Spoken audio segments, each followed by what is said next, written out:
A chuva que caía sobre o bairro do Capão Redondo naquela noite de março de 2008 não era diferente de tantas outras que transformavam as ruas de terra batida em rios de lama. A água escorria pelas telhas improvisadas, encontrava brechas nas paredes de alvenaria inacabada e formava poças nos cantos do pequeno cômodo onde Elias Nascimento, então com 7 anos, dormia encolhido sob um cobertor fino demais para o frio que fazia. A mãe, Dona Conceição, trabalhava como auxiliar de limpeza em um hospital do outro lado da cidade e só chegaria em casa quando o sol já estivesse nascendo. O pai era uma figura abstrata, um nome que Elias só conhecia pelas histórias fragmentadas que a avó contava em seus momentos de lucidez, cada vez mais raros. O barraco onde moravam ficava no final de uma viela tão estreita que, quando 2 pessoas se cruzavam, uma precisava encostar na parede para dar passagem à outra. Eram 3 cômodos improvisados.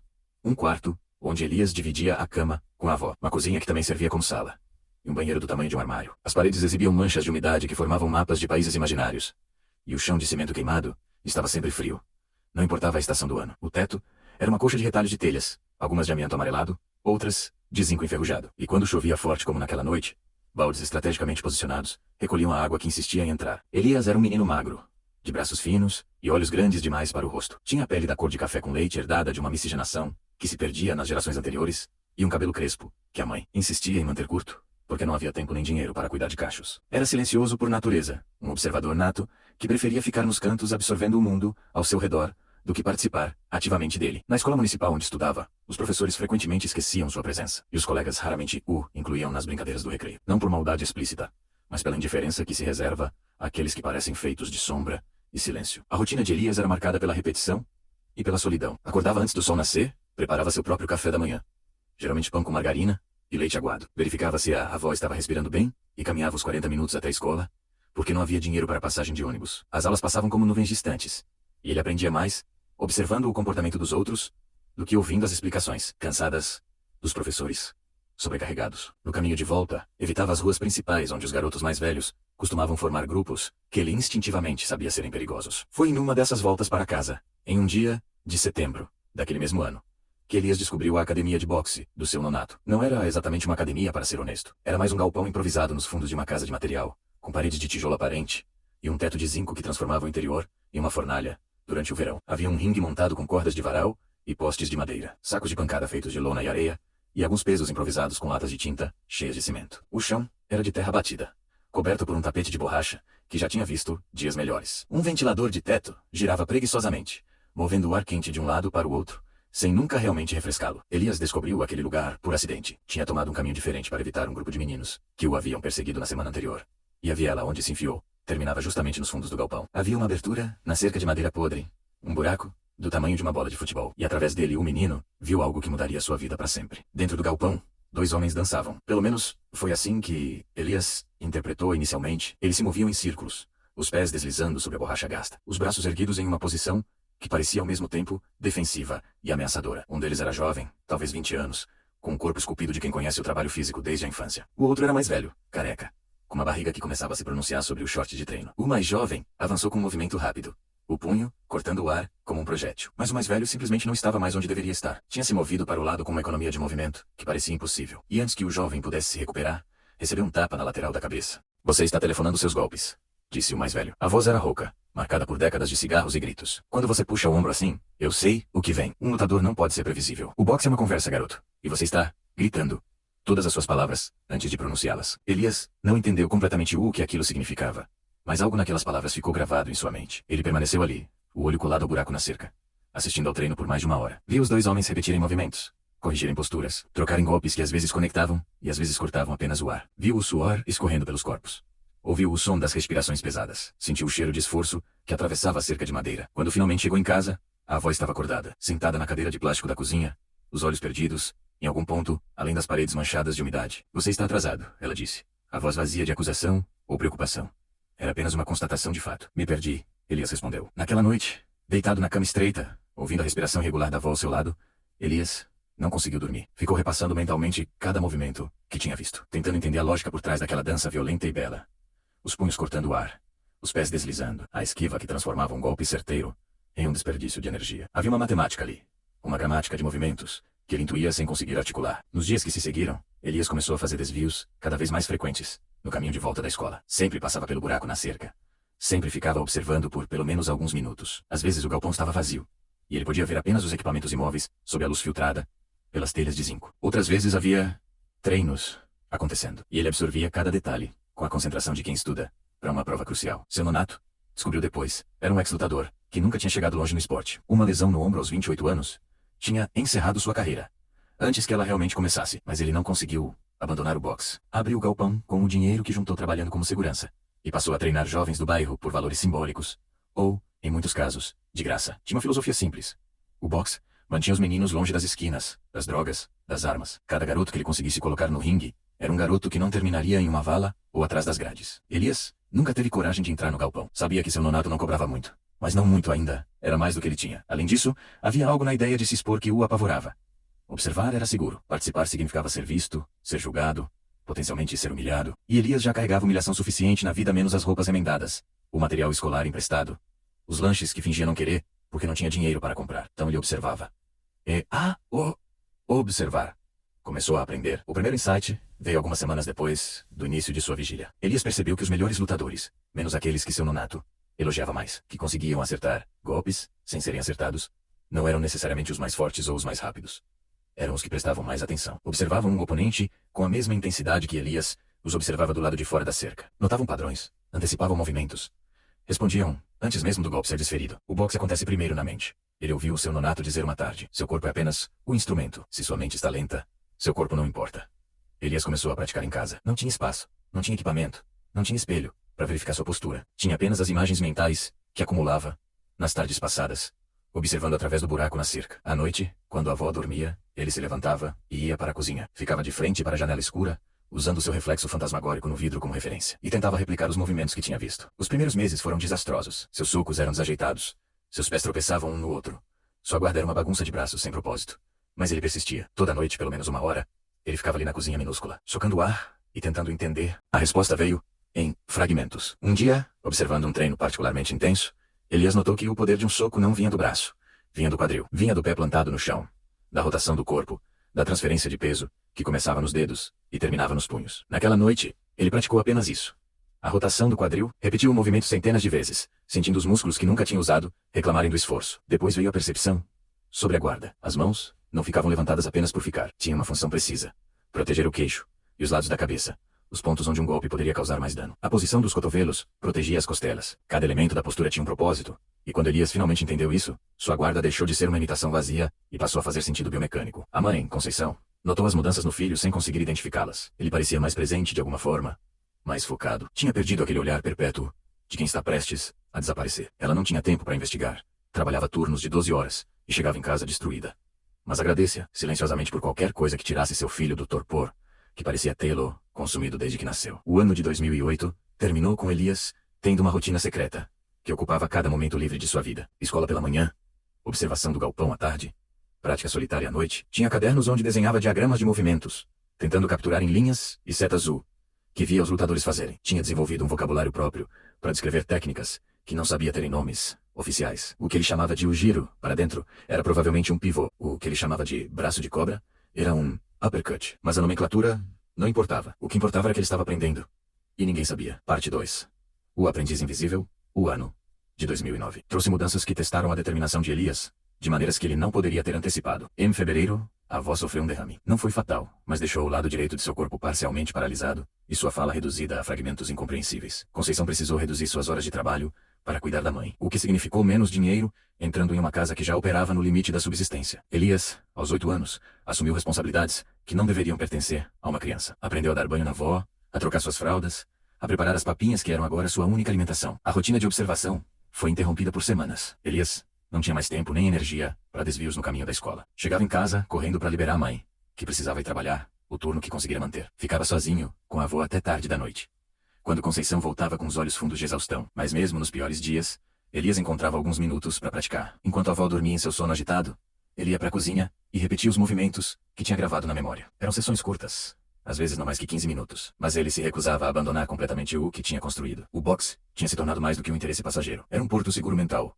um lugar para onde sua mente podia escapar, quando a realidade se tornava sufocante demais. A situação só começou a melhorar em maio, quando uma prima distante, filha de uma irmã de Conceição que tinha conseguido escapar do bairro décadas antes, se ofereceu para ajudar. Marta era enfermeira e tinha horários flexíveis. Passou a ficar com a avó 3 tardes por semana, dando a Elias algumas horas de liberdade. Ele voltou ao seu posto de observação, com a avidez de um sedento, diante de um oásis. O galpão de seu nonato tinha mudado um pouco nos meses de sua ausência. Havia mais garotos treinando agora, alguns não muito mais velhos que Elias. Novos equipamentos tinham sido adicionados. Um segundo saco de pancada, pesos de verdade, substituindo as latas de cimento. Um espelho rachado em uma das paredes. Mas a essência permanecia a mesma. Homens e meninos aprendendo a transformar seus corpos em armas. Sob o olhar atento de um treinador que genuinamente se importava. Elias desenvolveu um novo método de aprendizado. Não se contentava mais em apenas observar as sessões de treino. Começou a prestar atenção específica em cada aluno, notando seus pontos fortes e fracos, como seu nonato corrigia cada um. Um garoto alto tinha tendência a manter a guarda muito baixa, e o treinador constantemente gritava para ele subir as mãos. Um outro, mais atarracado, tinha dificuldade com o footwork, e arrastava os pés, em vez de deslizá-los. Cada correção que seu nonato fazia era uma lição que Elias absorvia. Foi nessa época que ele descobriu os vídeos. A lan house do bairro ficava a algumas quadras de sua casa, e cobrava R$ 1 por hora de uso dos computadores. Elias não tinha dinheiro para gastar, mas descobriu que o dono, um homem gordo chamado Carlinhos, deixava os meninos mais novos usarem as máquinas de graça quando o movimento estava fraco. Geralmente isso acontecia no meio da manhã, durante o horário escolar, e Elias começou a inventar desculpas para faltar às aulas.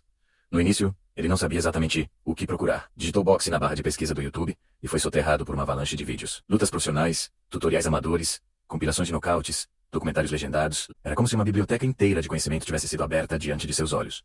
E ele não sabia por onde começar. Os primeiros vídeos que o capturaram foram os de Muhammad Ali. Elias nunca tinha ouvido esse nome antes, mas bastaram alguns segundos de filmagem para entender que estava diante de algo especial. A forma como Ali se movia era diferente de tudo que ele tinha visto no galpão de seu nonato. Não havia economia de movimento. Havia desperdício proposital. Ali dançava, provocava, mantinha as mãos baixas de um jeito que seu nonato teria reprovado. E mesmo assim, nunca era acertado. Elias passou horas assistindo Ali, estudou cada luta disponível, cada entrevista, cada fragmento de treino. Começou a entender que o estilo do boxeador era uma provocação deliberada. Ele convidava o oponente a atacar, criava aberturas falsas, e então, explorava a frustração resultante. Era boxe, jogado como xadrez, onde cada movimento tinha um propósito que só se revelava 3 ou 4 jogadas depois. Depois veio Mike Tyson. O contraste não poderia ser maior. Onde Ali era elegância e dança, Tyson era uma força da natureza comprimida e um corpo atarracado. Seus movimentos eram explosivos, sua guarda era alta e apertada, seu estilo era de constante pressão. Elias estudou como Tyson entrava no alcance dos oponentes, como usava a cabeça para rolar sob os golpes, como seus uppercuts emergiam de ângulos impossíveis. Sugar Ray, Leonard, Roberto Duran, Ann Marvin Nagler, Thomas Hans, Roy Jones Jr., Floyd Mayweather. Cada lutador que Elias descobria era uma nova escola, uma nova filosofia de combate. Ele anotava tudo em seus cadernos, que agora estavam cheios de desenhos de movimentos, transcrições de frases que os comentaristas diziam, análises amadoras de por que uma luta tinha terminado de determinada forma. O dono da lan house começou a notar o garoto estranho, que aparecia quase todo dia para assistir a vídeos de boxe. Carlinhos era um homem simples, sem grandes ambições ou preocupações. Mas algo naquela dedicação silenciosa o tocou. Passou a deixar Elias ficar além da hora, quando o movimento permitia, e às vezes até oferecia um copo de refrigerante ou um salgado, que estava encalhando no balcão. Você quer ser lutador, moleque? Carlinhos perguntou uma tarde. Elias pensou antes de responder. Não sei, só gosto de assistir. Era uma meia-verdade. A verdade completa era que Elias não ousava sonhar com ser lutador. Lutadores eram pessoas que tinham treinadores, que tinham academias, que tinham dinheiro para luvas e protetores bucais. Lutadores eram pessoas visíveis, que subiam em ringues e tinham seus nomes anunciados. Elias era um fantasma, uma sombra que observava de longe. A distância entre o que ele era e o que os lutadores eram parecia insuperável. Mas o corpo de Elias estava mudando. Os meses de prática solitária, por mais limitada que fosse, estavam deixando marcas. Seus braços, antes finos como gravetos, tinham desenvolvido uma definição muscular sutil. Seus reflexos aguçados por horas de repetição eram visivelmente mais rápidos. E sua consciência corporal, antes praticamente inexistente, tinha se tornado precisa, a ponto de ele saber exatamente onde cada parte de seu corpo estava no espaço, a qualquer momento. Na escola, essas mudanças não passaram despercebidas. Elias continuava sendo o garoto silencioso que se sentava no fundo da sala. Mas havia algo diferente em sua postura. Ele não andava mais curvado, como se pedisse desculpas por ocupar espaço. Andava ereto, os ombros relaxados mas alertas, os olhos varrendo o ambiente com uma atenção que antes não existia. Foi essa mudança de postura que atraiu a atenção de Rodrigo. Rodrigo era o tipo de garoto que existia em todas as escolas de periferia.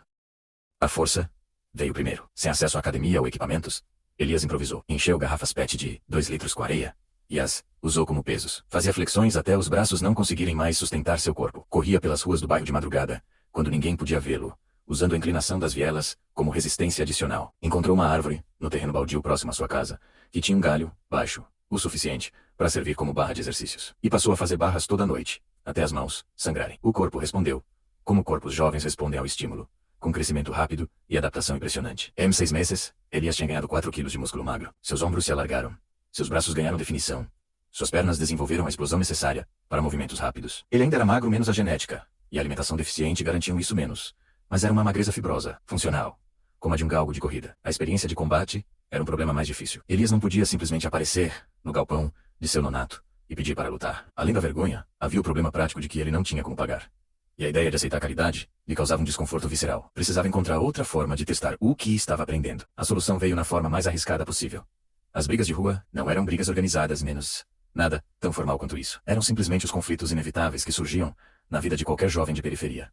Elias parou de evitá-los. Quando alguém tentava intimidá-lo, ele não recuava. Quando surgia uma situação que normalmente terminaria em violência, ele deixava terminar. Foram 16 confrontos ao longo de 2 anos. Elias mantinha uma contagem mental de cada um, junto com uma análise detalhada do que tinha acontecido. Perdeu os 3 primeiros menos nocautes rápidos, que mostraram a diferença brutal entre treinar sozinho e enfrentar alguém que realmente queria machucá-lo. Empatou os 4 seguintes, no sentido de que ambos os lados saíram machucados, sem um vencedor claro. Venceu os 9 últimos, com uma margem crescente de controle. Cada luta era uma aula. Elias aprendia coisas que nenhum vídeo poderia ensinar, como a adrenalina afetava sua respiração e precisava ser controlada, como a dor real era diferente da dor imaginada e precisava ser ignorada, como o medo podia ser usado como combustível, em vez de paralisia. Aprendia também as realidades sujas do combate de rua, menos os golpes baixos, as cabeçadas, a possibilidade de que o oponente tivesse uma faca escondida. Desenvolveu um sexto sentido para perigo, uma capacidade de ler a linguagem corporal das pessoas que o permitia prever violência antes que ela acontecesse. Mas as brigas de rua tinham um custo. Elias acumulava cicatrizes, uma na sobrancelha, outra no queixo, várias nas mãos. Teve o nariz quebrado 2 vezes. E a segunda vez, não conseguiu pagar o médico. Então curou o torto e ficou com uma protuberância, que nunca desapareceu. Teve costelas trincadas, um dente arrancado, um corte no couro cabeludo, que precisou de pontos caseiros feitos pela mãe, com linha de costura, e uma agulha esterilizada no fogo. Conceição não entendia o que estava acontecendo com seu filho. Viu chegar em casa machucado, ouvia as explicações vagas sobre acidentes e quedas, e sabia que ele estava mentindo. Mas não tinha energia para investigar. O trabalho a consumia, exigia cuidados constantes, e as contas nunca paravam de chegar. Elias era seu único alívio. Um filho que não dava trabalho, que cuidava da casa, que nunca pedia nada. Se ele estava se metendo em brigas, pelo menos não estava se metendo em coisas piores. O feedback sobre seus erros, o terceiro obstáculo, veio de uma fonte inesperada. Em 2011, Elias tinha 13 anos, e uma rotina estabelecida. Ainda observava o galpão de seu nonato toda tarde. Ainda assistia vídeos na Lan House. Ainda treinava sozinho toda noite. Mas algo tinha mudado. Ele não era mais apenas um observador passivo. Tinha desenvolvido opiniões sobre o que via, críticas às técnicas que outros usavam, ideias sobre como movimentos poderiam ser melhorados. Foi então que ele descobriu os fóruns online. A Lan House tinha atualizado seus computadores, e agora era possível não apenas assistir a vídeos, mas participar de comunidades de discussão. Elias encontrou fóruns dedicados ao boxe, lugares onde entusiastas e praticantes trocavam ideias, debatiam técnicas, analisavam lutas. Criou uma conta anônima, Observador 77, e começou a participar. No início, apenas lia. As discussões eram de um nível técnico que ele não conseguia acompanhar completamente. Pessoas debatiam os méritos relativos de diferentes estilos de guarda, a biomecânica ideal do jab, as vantagens e desvantagens do pique, menos a menos, Bui Style versus a guarda tradicional. Eram conversas de gente que tinha treinado formalmente, que conhecia a terminologia correta, que podia citar fontes e treinadores. Elias absorveu tudo. Aprendeu os nomes técnicos dos movimentos, que tinha inventado nomes próprios. Descobriu que o que ele chamava de o giro para dentro era de fato um pivô, que braço de cobra era um uppercut, que defesa de tartaruga era o que os especialistas chamavam de shell defense. Cada termo novo era uma chave que abria mais portas de conhecimento, mais vídeos para procurar, mais conceitos para estudar. Eventualmente, ele começou a comentar. Eram contribuições tímidas no início, observações sobre lutas específicas, perguntas sobre técnicas. Mas Elias tinha algo que a maioria dos participantes do fórum não tinha: milhares de horas de observação concentrada, analisando não apenas o que os lutadores faziam, mas por que faziam e quando faziam. Suas análises eram detalhadas, perspicazes, frequentemente identificando padrões que observadores mais experientes não tinham notado.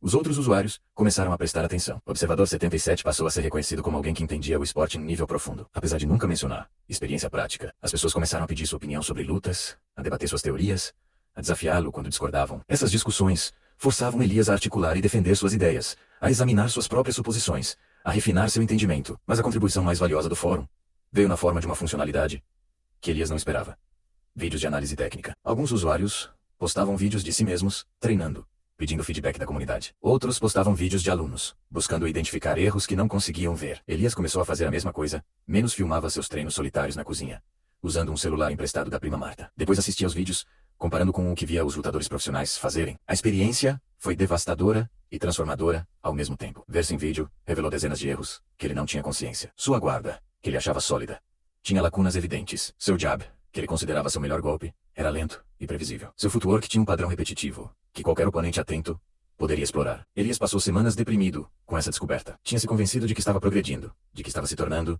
um lutador competente. Mas a realidade filmada mostrava o contrário. Ele era um amador desajeitado, com movimentos toscos e timing inconsistente. Toda a confiança que tinha construído através das brigas de rua se revelou ilusória. Menos. Ele tinha vencido, não porque era bom, mas porque seus oponentes eram piores. Mas a depressão deu lugar à determinação. Elias começou a usar os vídeos sistematicamente. Filmava uma sessão de treino. Assistia no dia seguinte identificando os erros. Praticava especificamente para corrigir esses erros. Filmava novamente para verificar a correção. Era um processo lento, frustrante, solitário. Mas funcionava. Aos poucos, sua técnica começou a se refinar. O jab ficou mais rápido, mais direto, com melhor extensão do braço. A guarda se fechou, os cotovelos protegendo as costelas, as mãos protegendo o queixo. O footwork perdeu os padrões previsíveis, substituídos por movimentos mais orgânicos e adaptativos. Não era perfeito. Estava longe de ser perfeito. Menos. Mas era progresso mensurável. 2 eventos marcaram o final desse período de formação. O primeiro foi a morte da avó. Aconteceu em uma noite de setembro de 2011. Elias estava na cozinha praticando quando ouviu um som estranho vindo do quarto. Um ronco irregular, diferente da respiração pesada que estava acostumado. Correu para verificar e encontrou a avó com os olhos abertos fixos no teto, a boca entreaberta, em uma expressão de surpresa permanente. Tento, acordê-la. Chacoalhou seu ombro. Gritou seu nome. Não houve resposta. Conceição chegou em casa, 1 hora depois, e encontrou Elias, sentado ao lado da cama, segurando a mão fria da avó. Ele não estava chorando. Não conseguia. Estava apenas ali, em silêncio, observando o rosto da mulher que tinha sido sua única companhia constante durante anos. O enterro foi simples, pago com dinheiro que Conceição não tinha e que precisou pedir emprestado a juros. Poucas pessoas compareceram menos.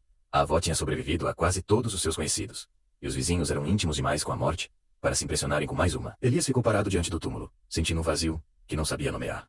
O confronto aconteceu em uma tarde de agosto, no caminho de volta para casa. Elias estava caminhando pela rua de sempre, quando sentiu uma mão pesada em seu ombro. Ei, magrelo. Elias virou-se devagar. Rodrigo estava ali com 2 de seus seguidores, um sorriso torto no rosto. Ouvi dizer que você anda se achando. Rodrigo disse. Que se fica fazendo poses de lutador quando pensa que ninguém está vendo. Elias sentiu o coração acelerar, mas manteve a expressão neutra. Tinha observado centenas de lutas. Sabia que mostrar medo era convidar a agressão. Não sei do que você está falando, respondeu. A voz surpreendentemente firme. Ah, não sabe? Rodrigo avançou um passo. Então deixa eu te mostrar. O primeiro golpe veio sem aviso. Um soco largo, telegrafado. Exatamente o tipo de golpe que seu nonato passava semanas, ensinando seus alunos a não dar. Elias não pensou conscientemente.